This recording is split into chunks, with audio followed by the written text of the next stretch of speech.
Welcome to Diversity Conversations, where we engage in thought-provoking dialogue to identify leadership solutions to today's most challenging conflicts.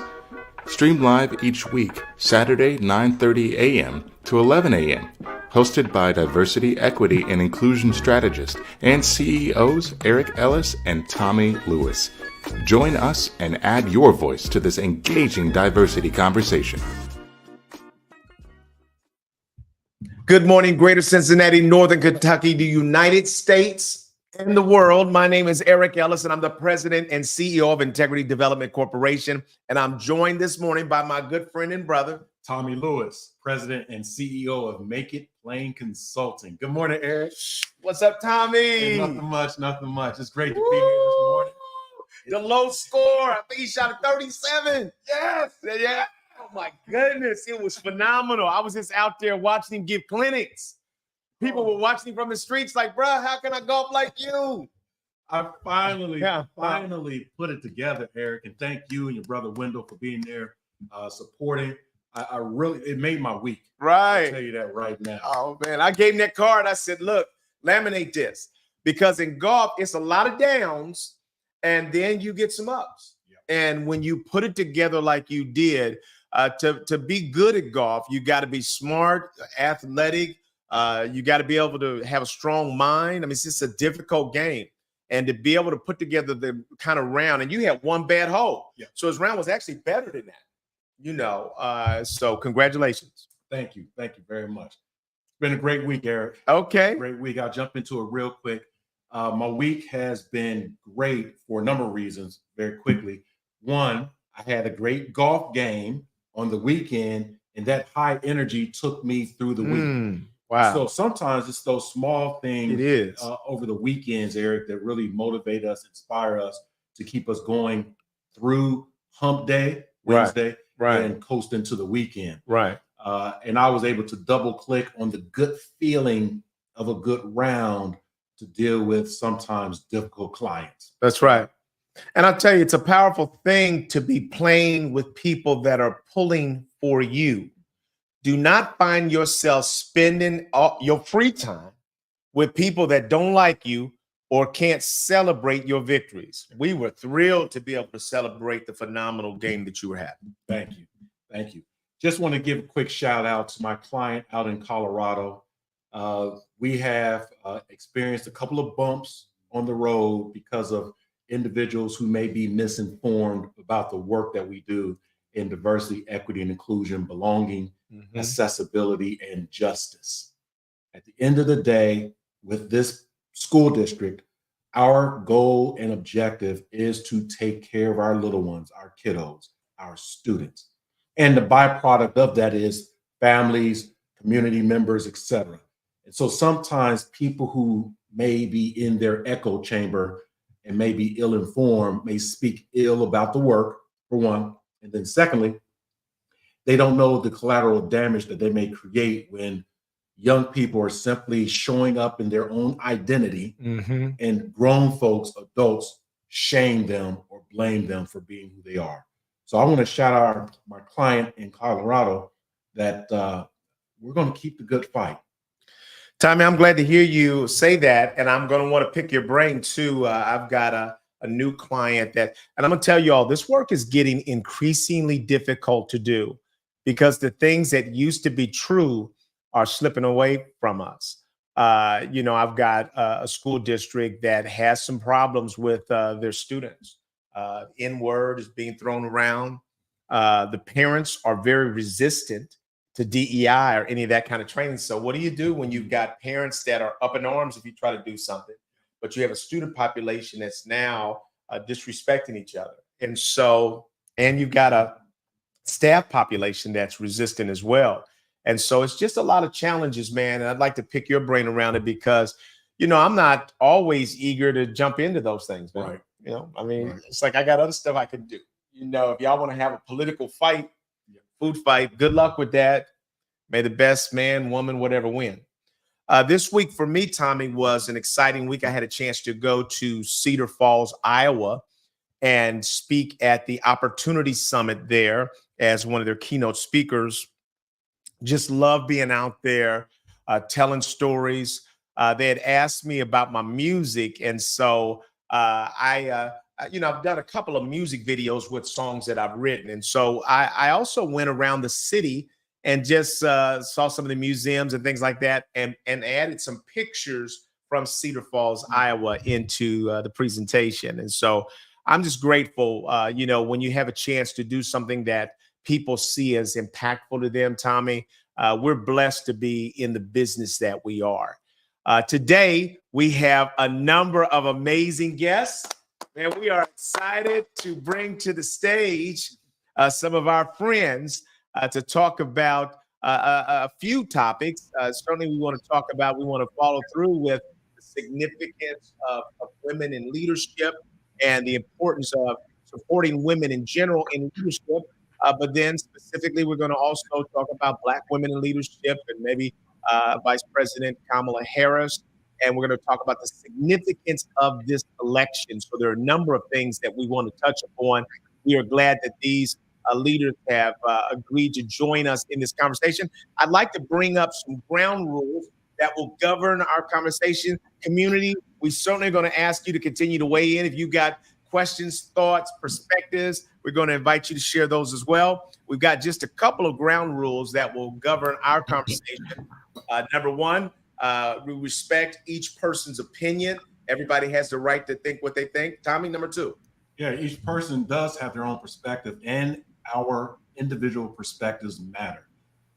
We may, at times, Eric, and community, we may not always agree, and that's okay. In fact, we're going to be talking about our supporting Black women in general, and then maybe even Kamala Harris and some other topics. It's not to assume that we all agree with Kamala Harris, right? And that's okay. That's the richness of this conversation. I'll take the next one and you follow up with the last one, Eric. We want to make sure that we share to your own level, right? In other words, share what you want to share. We do know that we have our own responsibilities, like jobs and careers and communities. But this is Diversity Conversations. In our world, it's a safe space. But we want you to be able to share at your comfort level. And we have no real question about this next one, but we just say it just so it can be said. Be willing to listen and speak. We've got some wonderful thought leaders here who have some beautiful things that they'll share. We'll listen to each other, but I certainly want to make sure that we hear from all of you as well. So those are our ground rules. And with that, why don't we start by just having individuals sort of introduce yourself, sort of what you do and why you said yes to this conversation today. Tolan, we'll start with you and then we'll just sort of go around the ring. Okay, so I'm Tolan O'Neill Turner. I'm the CEO and founding director of the Robert O'Neill Multicultural Arts Center, and we are remodeling the historic Regal Theater in the West End to be Cincinnati's first African American and multicultural arts center downtown. And I'm here today because I love you two, and I think that this is an important conversation that that we should all be part of, and that the arts plays a key role in kind of helping change and impact in our community. Awesome. Good morning. Good morning. I'm Giselle Marcus. I am a professor of practice of diversity, equity, and inclusion at Olin Business School at Washington University in St. Louis. And I'm here because I'm a fan of Diversity Conversations. And I am always about, uplifting my sisters, lifting us all together, right? Or lifting all boats, lifts all tides so that we'll all be successful. So that's why I'm here this morning. Thanks for having me. Absolutely. Hello, my name is Roger Miller. I'm a retired military chief, and I'm a father of daughters. So anytime we're talking about women, I'm always all in. And Eric and Tommy, I'm a fan. I try to chime in every week if I can, and enjoy it. I enjoy the conversations. We do as well. Good morning. I'm Pastor Christopher J. Pittman from Savannah, Georgia. Been friends with Eric most of my life. And this conversation was intriguing because I was involved in the last conversation when it was just males having a similar topic, but I thought I need to hear what the sisters are saying. And so I'm on here to learn now. Absolutely. Absolutely. Thank you for joining us. Good morning. My name is Jamaica Garrison. My day job, I'm an acquisition program manager with Wright-Patterson Air Force Base. And my other job, outside of being a mother of teenagers, is I'm a co-founder of Neighborhoods Over Politics, which is a community engagement and education nonprofit organization in Dayton, Ohio. Excellent. And I'm sorry, I wanted to join the conversation because it is extremely important. And it hits home for me because of the advocacy work that I do in in Dayton, Ohio, and some of the things that we come across as Black women, trying to advocate for our community. Excellent. Excellent. Well, I'll throw out the first question, Tommy. We'd like to have you talk about sort of the value, the power, the need for men, women, and others to support women professionally, personally. I just think that we're living in a time where sexism seems to be on the rise, Right. and it's discouraging to see how comfortable people are with sexism. And so let's just have people sort of weigh in on the importance of supporting women in general, Black women specifically, and what you all's view of that is today. Anybody?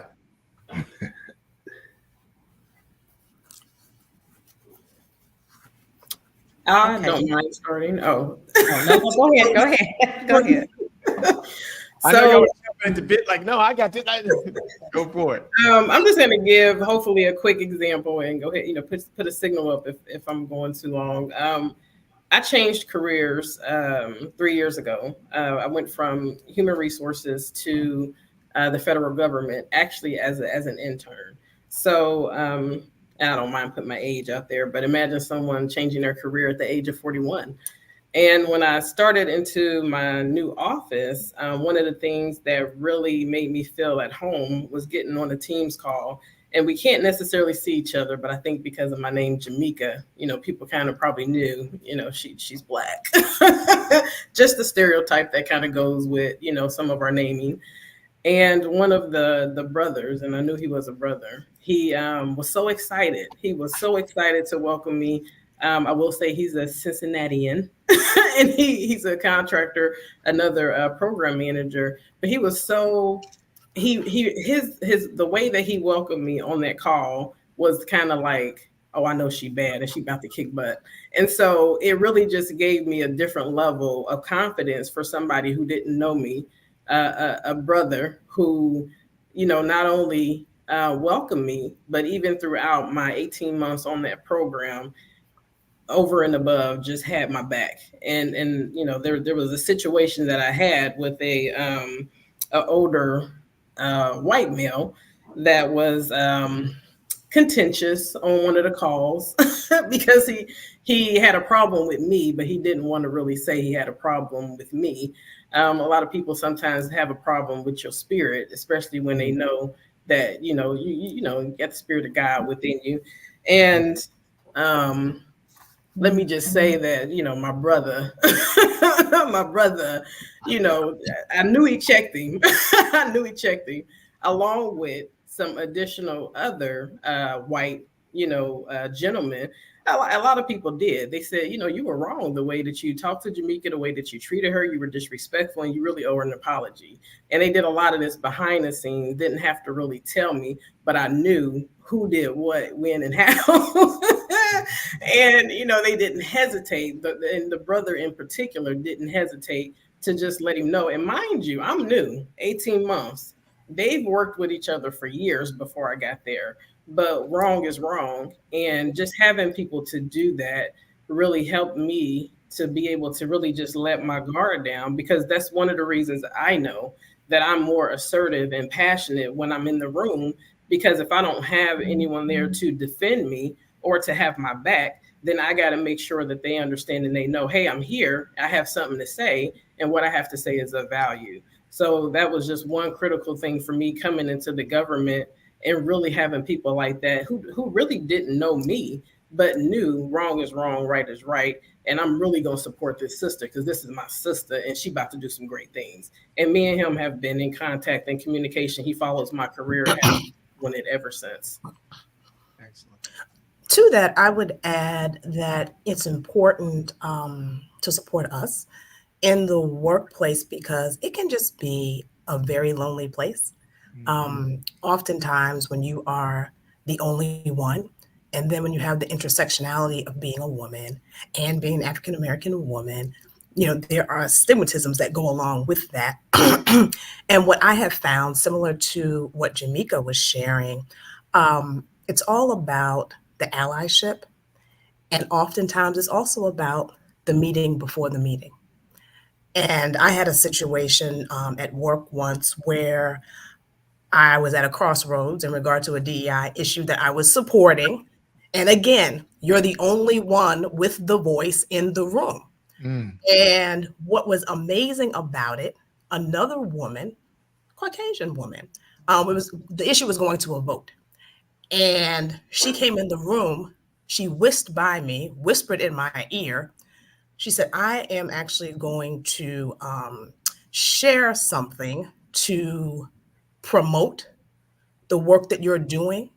Do not be surprised when I say it. Don't look surprised. Don't act surprised. You don't even have to say anything. Right. And I was like, wow, because I came in the room on edge. Right. And I didn't rest well, the night before. So that was meaningful to me. And in the end, I don't know, there were probably about 100 people in the space, and really only about 4 or 5 of us that were advocates for this particular issue. But the fact that she didn't look like me and advocated meant a lot. So I try to be that person in the room as well, to always look at the person who's the Lone Ranger, so to speak, and help give them voice to elevate their voice. Good. There's so many things that we're going to talk about, and so everybody doesn't have to answer every question. I'm going to put a part 2 to this time, and then you can jump right in. This is a question that's dying in my head, is to ask you all, what is your experience with Black men in the workplace? Because we talk about sexism, we talk about racism. You all have mentioned the intersectionality. We'd love to believe that every Black man that you work with is supportive of you. But what has been your experience in general? If a couple of you would just weigh in on that, then Tommy will take us to the next question. Yeah, I would love to weigh in on that. I actually have, I've been really blessed to have a strong women environment. I went strong mother, strong auntie, went to all girls high school. So my narrative about where my place should be has always been at the front versus even thinking that I should be sitting behind. But in my new space of trying to raise millions of dollars for this large project to remodel the Regal, I have learned that unfortunately, some of the Black men haven't been advocates of me raising money or asking for money or even thinking that I have the value proposition for money, which has been unique to me. I wasn't expecting that. You think that when you're leading an African-American initiative that the African-American community is the first one to jump in because it's for us. Right. But I have had a lot of pushback from Black men on the dynamics of, can this really happen? And can you really be the one to do it? And they've done it in very sweet, kind of soft ways, but very direct in feeling that, there's not many, we have some great women leaders in our city. Not many of them have stood up in front of $1 million projects that you know about, but they are doing it. And I think there is not enough dialogue about the power of women to lead in front. There is many Black women leading on the side and then around the corner, but not necessarily us seeing them in media. And in the arts, one of the things that I have really been trying to be an advocate of is really pushing Black women artists to be seen. If you look at the index of what's happening in our culture community and what shows come to even the mainstream institutions that are featured and promoted, they're mostly Black men or white artists. And so in this space, in my new space, I did DEI for 21 years. where I was leading similar to some of you in the front, and being very empowered to do that in this money space and in this cultural space. There's a different narrative. Yeah. I think that's well said. This is I'm jumping out of my seat right now because the Right. conversation's just starting. Right. It really is. Because I have mixed views. From my perspective, I don't know if Black men in particular have been overtly supportive of women in general. Overtly. Right. Come on now, get out front with it. Yeah, I think there's some crab in the basket mentality, et cetera. And so I wanted to kind of open the question up around what have you, particularly Black women in this conversation, even Black men can speak to it. What have you done, or what is your mindset when overcoming those biases, those slight attacks and microaggressions? In other words, those meetings before the meeting and a meeting after the meeting that is designed to really get in your way. It can be the kind of the dog whistle comments that we hear from one presidential candidate all the time. It can be those slight remarks in the workplace. It can be those sexist remarks. So I wanted to just open the floor up to ask you, what's your thinking? What do you do to overcome some of those slights, bites, and insults? I'd like to. Oh, go ahead, Ms. Giselle. No, go ahead, Jamika. No, you're fine. Go ahead, please. I was going to say what I do and what I teach my students to do, that is always a challenging situation to be the one sitting in the middle of it. And it doesn't feel good. And sometimes you become paralyzed and you can't say anything or do anything. But what I've taught my students, what works for me as well, is to somewhat disarm it, to be curious, ask a question. So microaggressions, for example, there's a scenario that I run my students through where there is it's a real short clip, and there's a woman, and she's brown skinned, she might be Indian, and she speaks to, hey, I got into Columbia, for business school. And then there was like a white woman in the video, and she says, oh, really? How did you do that? And it's like, how did you do that? Right? So I said, you come to it with curiosity. What do you mean how? Usually when people apply for business schools, what do?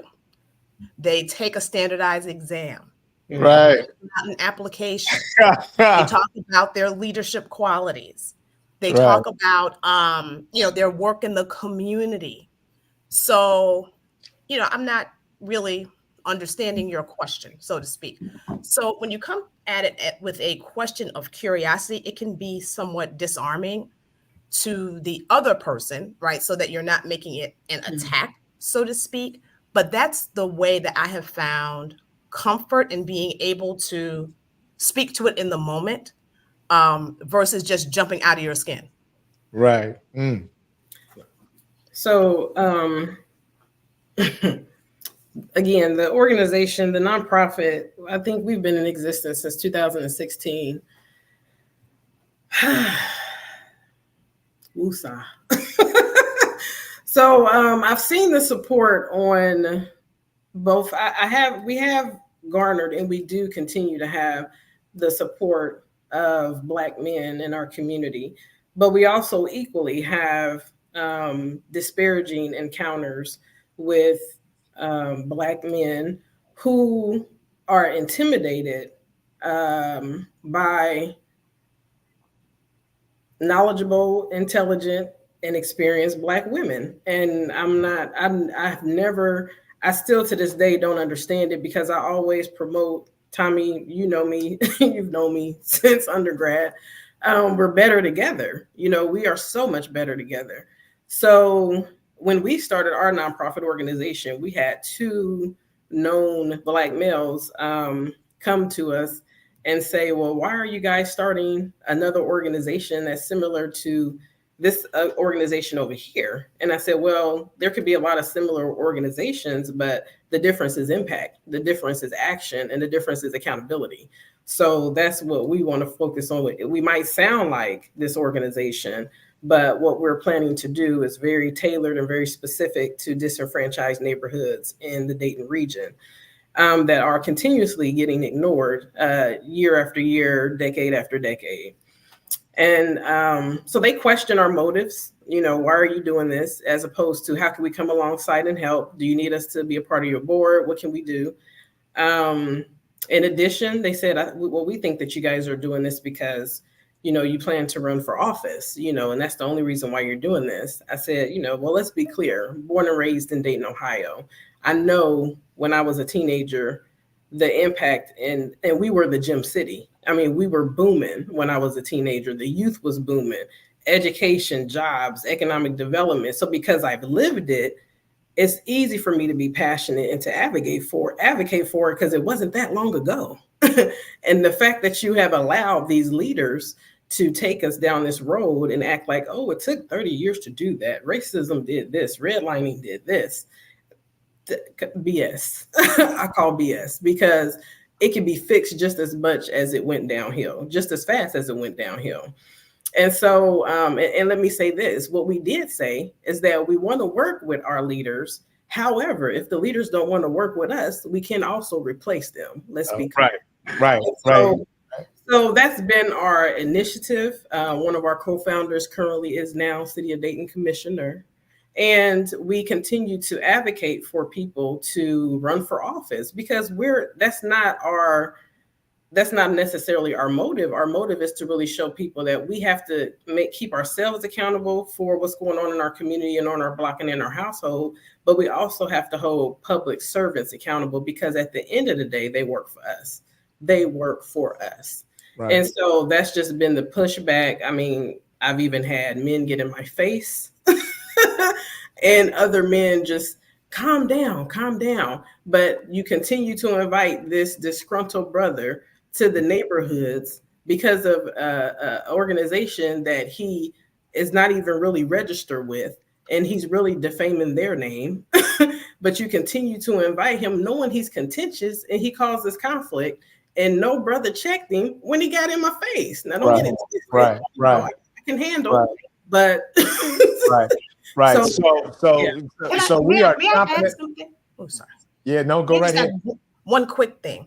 I'm going to say in defense of the Black male, I feel that oftentimes in the workplace, they are even more marginalized than the Black woman, because I feel that in the workplace, there's this feeling that women are more safe or something of that nature.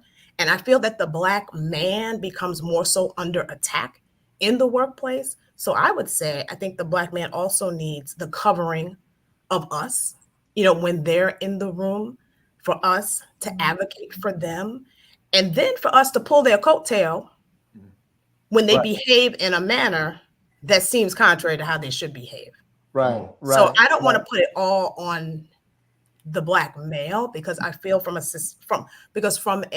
systemic, historical nature, they have always been under attack, more so than the Black woman. Well, we're going to need a whole nother show. Y'all know we're going to need a whole nother show to come here down this street. I'm going to bring the brothers in, Pastor Chris and Roger, because my blood is beginning to boil a little bit listening to what I know is a truth. And that is we as Black men have got to own our sexism.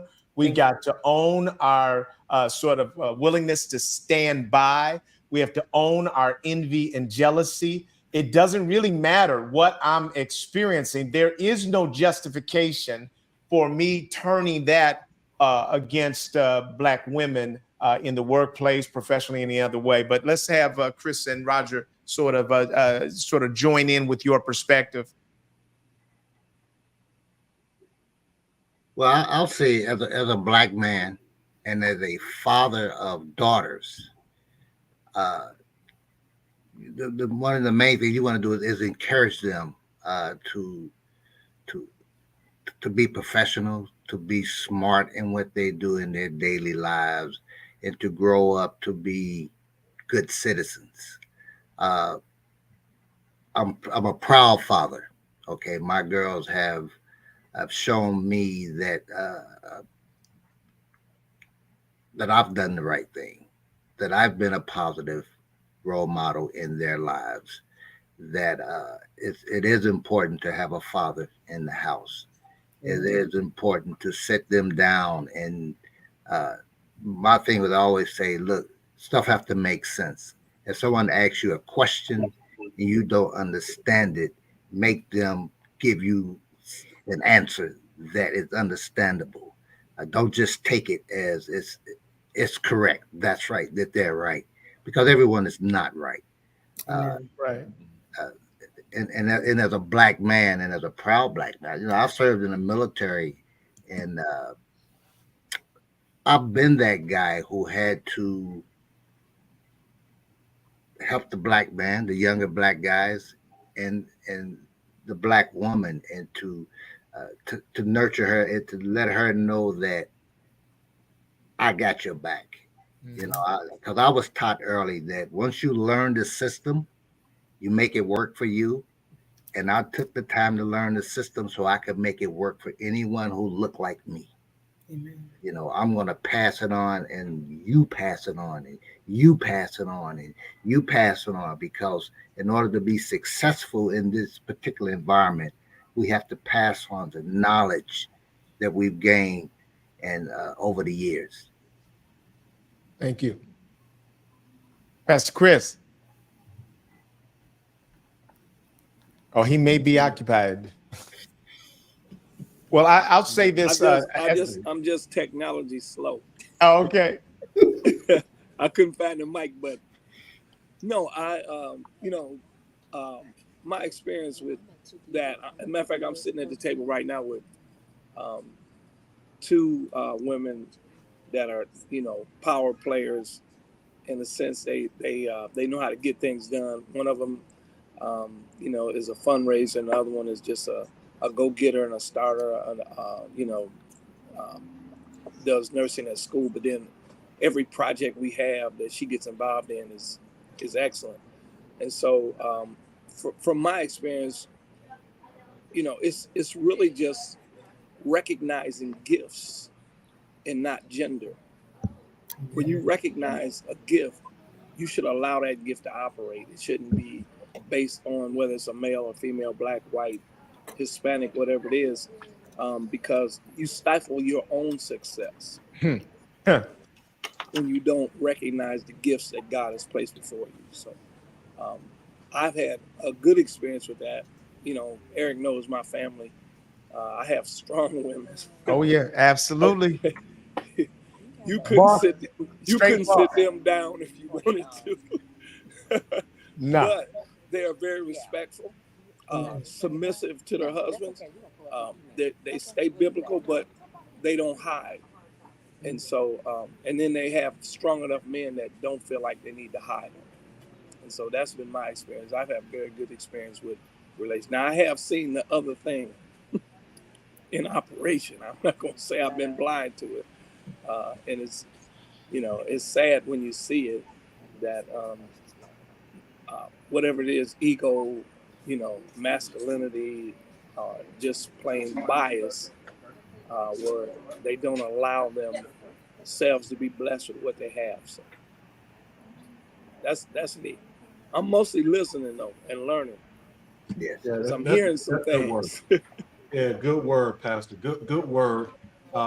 Because I think that what we're saying is coming from our own perspectives, obviously, and in our own experiences in the community, in education, in the private and or public sector.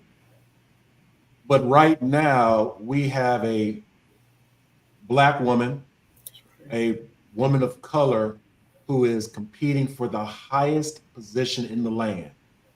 And we have seen, or at least I have seen, the rising of the spirit of hate, the spirit of historical degradation. In other words, that I have seen not only with folks on the other side or folks who are against her, but even within our own community, some doubt that a Black woman can lead anything, right? Or a Black woman who is articulate, that is attractive, that is all that should maybe fall back into her quote unquote quote her place. I've seen it. Yeah. So I've asked us, why is this election so significant? Yeah. Why is it important? Good question. I would love to speak on that. I really feel like we're at a point where life is naturally evolving into what it's supposed to be, where equity and inclusion is supposed to be by now something that we should be comfortable with. And there is a current of energy that is trying to fight that, and it's not just about Black and white, but it's almost about, to me, in my perspective, it's about change is always dynamically painful for people because you feel like you lose something, and in my DEI space, when I used to practice more fully, what I always learned from the groups that I work with was that the more they felt I got, the less they felt they were.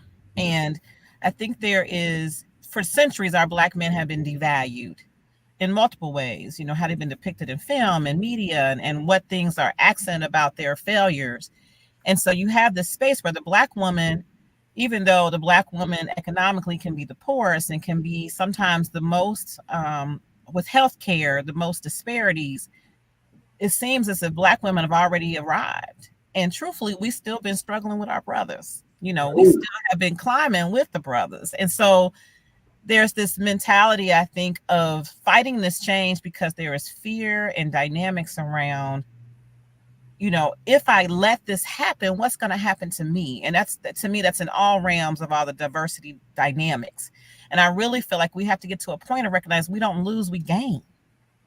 Like we gain when we see women in leadership, because we know that women are sometimes the doers and the men sometimes are the makers, and that can rotate. But truly, we are in a space of really where could be a dynamic change in the narrative of what diversity inclusion really looks like by this happening. Right.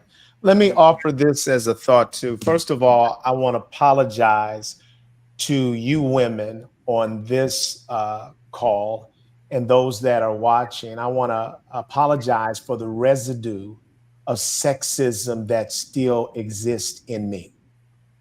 I don't think that you can ever get to a better place if you don't own and recognize what exists in you. I think that it's painful. Sometimes the sexism that we operate out of is conscious and we're very aware of it. Sometimes it's unconscious. But I can't talk to anybody else about working on their biases if I'm not willing to work on mine. And I want to let you know that I am an advocate and a champion. It runs my blood hot to see men, especially men of color, disrespecting sisters. I've been, Tommy and I have been consultants for 3 decades. So I've heard the sexist comments from men that say that I'm comfortable if my wife made more than me. If she did, maybe I could stay home. If I could be a house husband, I'd love that. All that garbage. Those are things that reside in us. I think that if you are a victim of oppression and discrimination, then you should be the greatest advocate of freedom and liberty. And as we look at Kamala Harris running for the highest office in the land, we felt so strongly, Tommy and I, about people saying that Black men were not supporting Kamala Harris, that we put together a show with Black men to say, we love you, sister, and we support you. But it is painful to know that these realities exist within our own gender, that we are sometimes that stumbling block in you all's pathway. And that's just not acceptable. Thank you for that apology as well. I wanted to read something, and this is nothing new to all of us, but it resonates because if you think about the year, Malcolm X said, The most disrespected person in America is the Black woman. The most unprotected person in America is the Black woman. The most neglected person in America is the Black woman. And he said this during a time that was so, I mean, the Black man, don't get me wrong, was going through some of the most oppressed, disrespectful instances of history, but he recognized yet and still the Black woman is the most disrespected, is the most unprotected. And when you think back even to those times and the fact that we are still here after all of our accomplishments, after all of the rights that we have been given, after all the education, after all the accolades, after all the experience, the serving, because don't get it twisted, we've upheld our Black men. We uphold our Black men. We serve. It's just natural. It's in us as nurturers to serve. Preach, and girl. we serve often behind the scenes where we're not even looking for an accolade. I have awards from our organization that sat in my trunk for my car for months. To one of my older co-founders said, let me get that. Because that's not what we do it for. We don't do it for the recognition. We don't do it for the accolades. We do it for the benefit of the village and our community so that there is a future for our children and so that there is a strong foundation for the Black man. And so, so that I think that's one of my frustrations is we serve. We're out here making sure in the workplace the Black man is covered. What you need. You need help with this? Let me pull you to the side and do it. I'm not going to front you out in the meeting, and I don't even know you, but can I get the same respect on the onset? You don't have to get to know me. Just know I'm your sister. I'm your sister. We've been through this struggle and we have done nothing but uphold you. Nothing. Look at Shirley Chisholm, what she went through when she ran for president. Absolutely. Clowns. Clowns. Straight clowns. I'm just sorry. Straight clowning. But you know what? That's what makes this poetic justice that we might be sitting on the eve of a sister running this whole thing. And I'm just saying, come on now. If the power shifts that way and the divine nine is all over this, make no mistake. Man. That sister girls are all in this saying, I don't care. And they're going to be dragging brothers to the election like this. You go, right. All right. Well, I'm going to tell you, Eric, I actually watched this thing with D.L. Hughley on BET. I don't know if any of you guys saw that, but I really felt like, there's also this piece of the greater powers trying to make us think that we are really divided too, because there's a lot of Black men that are really on point and are trying to support sisters. And I think that myth of just like back in the the Claudine days, right, when the Black man had to not be part of the household because the woman couldn't get her money, and there's still this whole piece in this narrative of trying to teach us against each other. What I gave as an example earlier about how Black men weren't supporting this philanthropy piece or this leadership space. For me, there is Black men who are, and I realize I have to sometimes pivot and move. You can't stay in the same circles that aren't supplying you with what you need.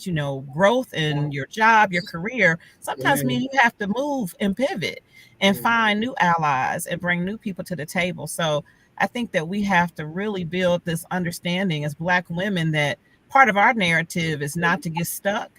And also how we raise our sons, our nephews, and all that stuff. They have to see us be the powerful women that they learn to respect, because we teach at home first. Right.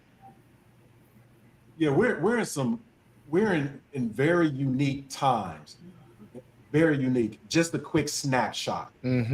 So just a few years ago, I was in awe that we could potentially have a Black man as the president of the United States. Right. I could not fathom that. I was talking to my parents, had some grandparents, some other seasoned folks in the community, and they had weathered the storms of the 40s, 50s, 60s, and 70s. It was unfathomable. And that dream became a reality. I was the person in my mind saying, well, we're one and done. Right. Yeah. Right. We're one black president. That's it. It's a wrap. You got your for another share. 300 years. Right. And now I'm saying, hold on. About to do it again. Let's run the tape. So now we got Sister Girl, right? And then there was a couple of attacks on her race and ethnicity. Y'all remember that feudal attempt, right? The powers of principalities, from my perspective, the powers of principalities.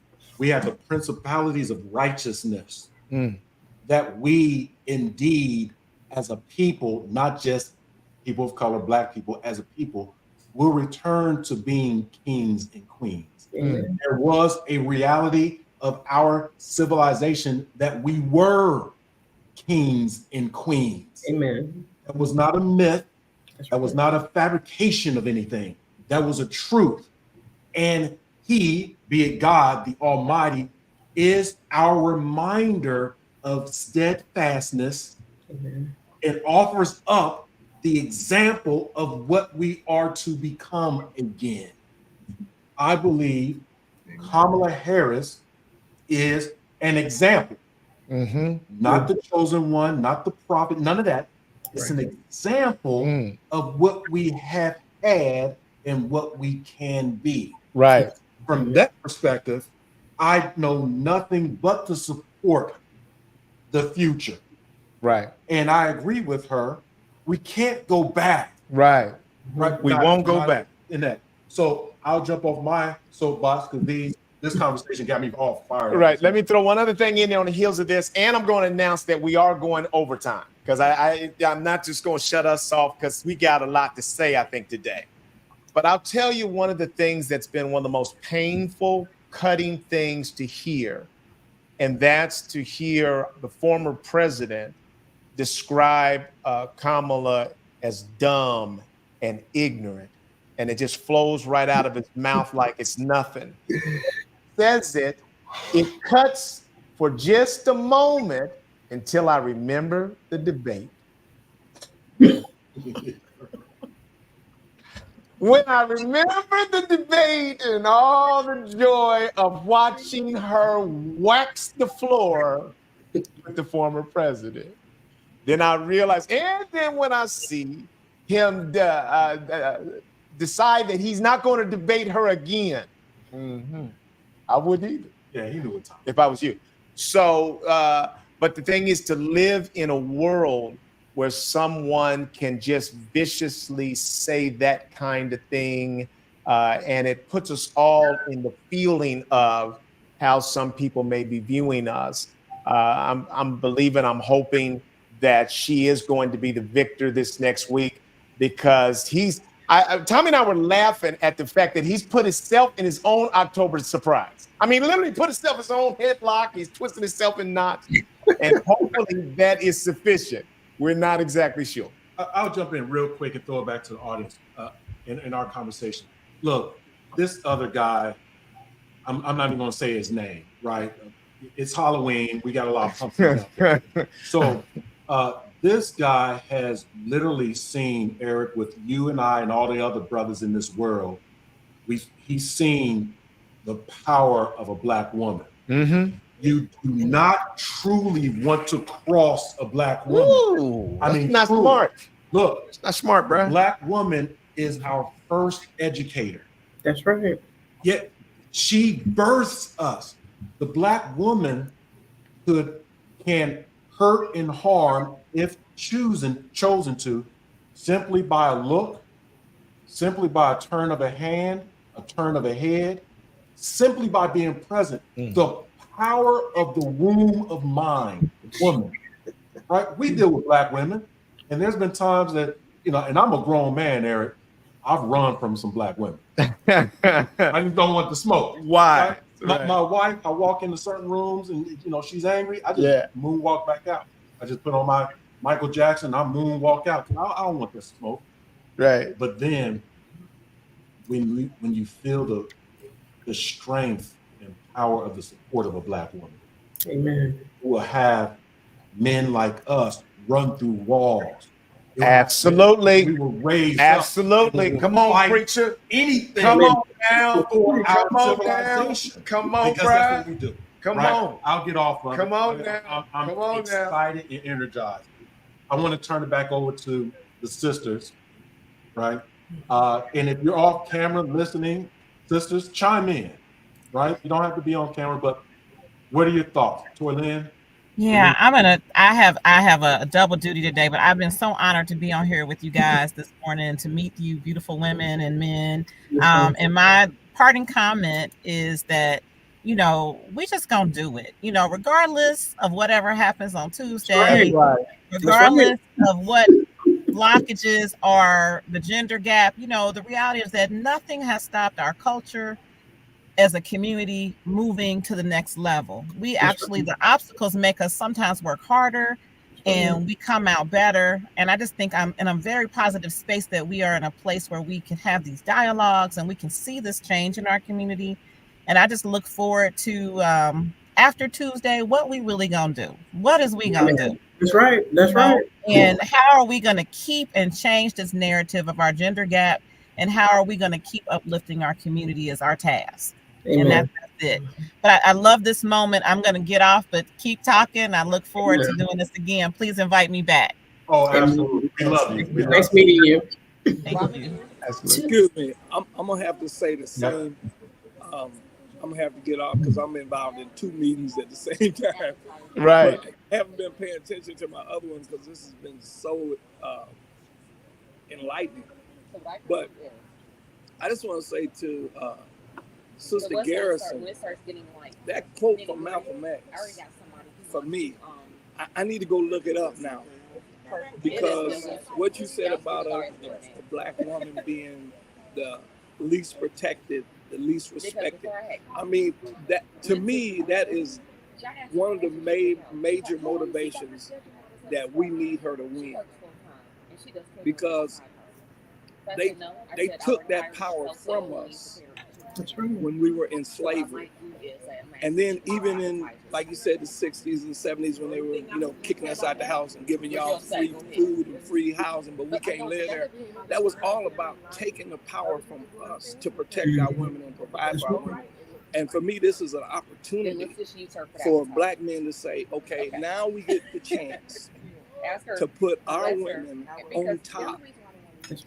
They're already more desirable than they've ever been in the history of the United States. And I ain't really mad at white men about it, but they liking the sisters a lot lately.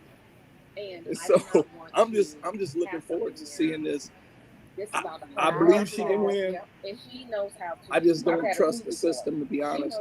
But we'll see on Tuesday. So thank y'all for inviting me. Thank you. All right. Well, we still got enough of us that remain. Might have to head out too. Right. Okay. Well, we might land at 10:30.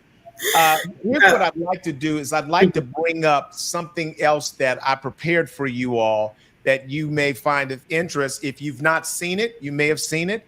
But Professor Alan Lichtman has come up with the 13 keys to the White House.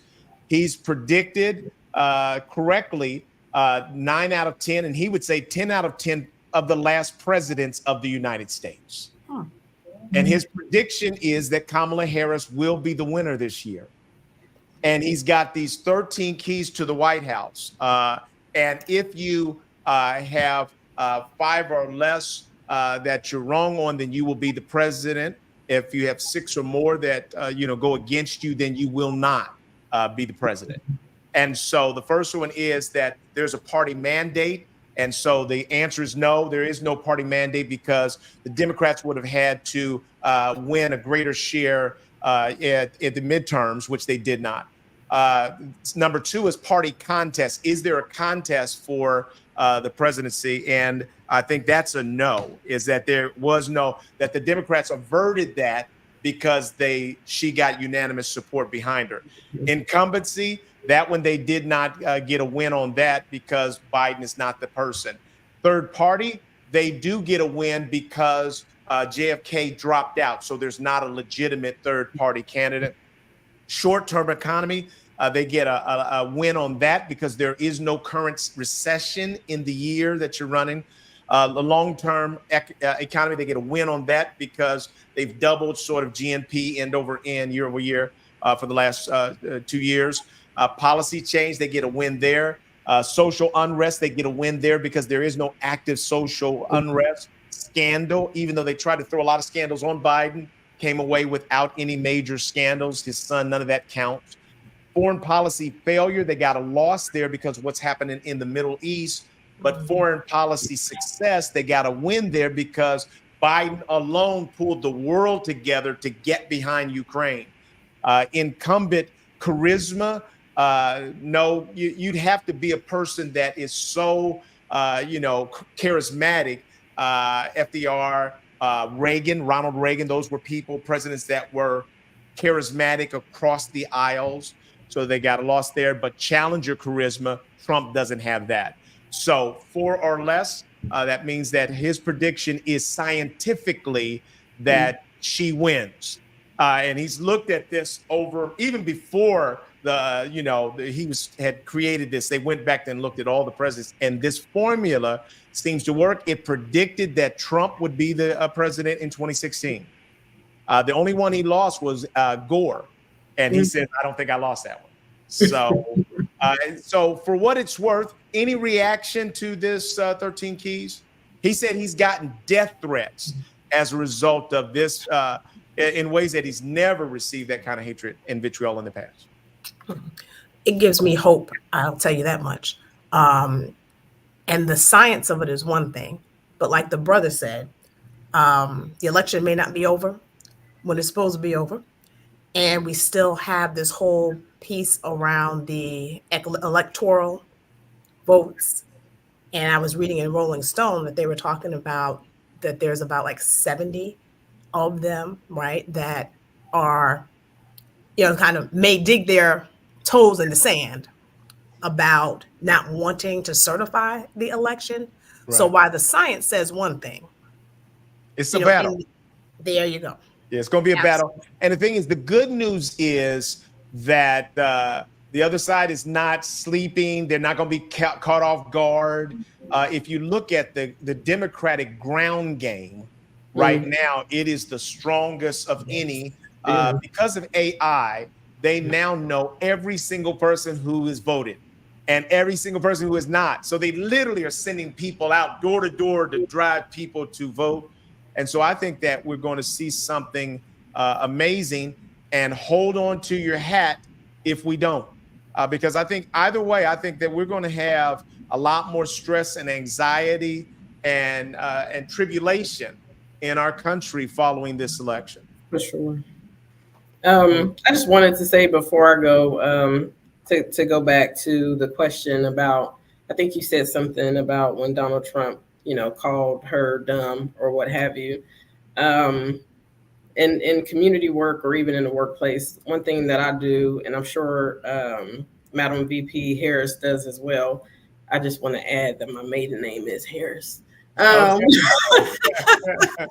do that. You go into that. But one thing that you learn to do is really compartmentalize people. The haters, go into their little box. They do provide some motivation for continuing to work harder than you may have before. One of my favorite songs by T.I. is Motivation. Y'all have to listen to it.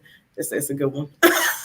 It's like haters, get on your job, because all you're going to do is make me work harder. That's it. Right. And so you just compartmentalize people. And I always tell people, even when I look at their reasoning for wanting to vote for Trump, and I have people in my own family who want to vote for Trump. There are Black people that I know that want to vote for Trump. And I'm like, if you can stand her resume alone against his resume, and you really look at what is required of the president of the United States, not an entrepreneur, not a CEO of a business, but president of these United States. She is probably the most qualified person to have ever ran for president in the history of these United States. She has experience at the local, federal, state, attorney general, district attorney. Are you serious? Executive legislation branch and VP. And Right. you really are telling me, not just looking at her resume and her, don't even go to the accomplishment. Let's just stick with the resume, that we really are questioning her qualifications.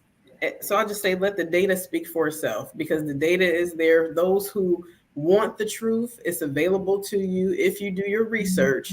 And one of the things that we promote in our Rock the Vote rallies, when we do employee civic engagement and education, is do your research. Don't listen to what we're telling you. We're not going to spoon feed you who you should vote for, because if you teach a man to fish, they'll eat for a lifetime. So we're not going to tell you, go grab these little things and vote down the Democratic. No, go do your research, because that's how we get our power back. We have to know that we know that we know. We can't rely on grandma, mom. I'm not going to let my boys, when they have age, to rely on me. Do your research, because that's where we hold people accountable. That's where we know. And you're not going to have a perfect individual, but at least you're going to understand who you're voting for and why. Just even go do a Google search. It's really that simple. And so, and again, fact check, because there is a fact check, I think .com or .org website that seems to be pretty objective and not necessarily biased. But I just say, just look at the resume. It speaks for itself. And it's unfortunate that we even have to have this conversation.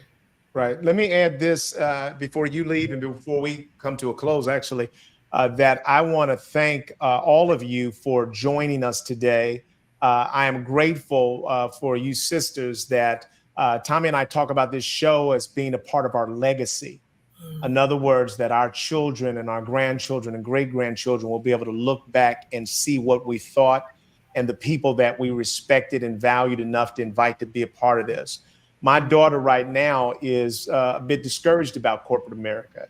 She's got her MBA, and she's had a couple of times when she went in there, bright-eyed, bushy-tailed, ready to, to change the world, only for her gender to impede her ability to be successful. But she'll be able to look at this show, this episode, and see you all, and to believe that success is possible for her. To know Roger's daughters, which she does, to know how strong and how much leadership they carry. They are role models for her as well, that no matter what you're experiencing today, there's still something greater in the future for you. Tommy? As we close out today, again, I want to thank our guests. There, from my perspective, Eric and guests, there's nothing like conversations like this. That's right. Because I think that steel sharpens steel, and then we can build upon the knowledge and wisdom that is gifted to us. And so the things that you all are shared today have been absolutely gifts to myself, to Eric, and our community. So as we close out, I want to say thank you again for joining us on this day kind of November the 2nd, prior to the November 5th election. Every 4 years, the elections happen, for those who are surprised, every 4 years. So get ready in another 4 years. But thank you for joining us this morning for another conversation in Diversity Conversations. Thank you. Take care of yourself and take care of each other. Bye now. Bye now. Thank you. Bye.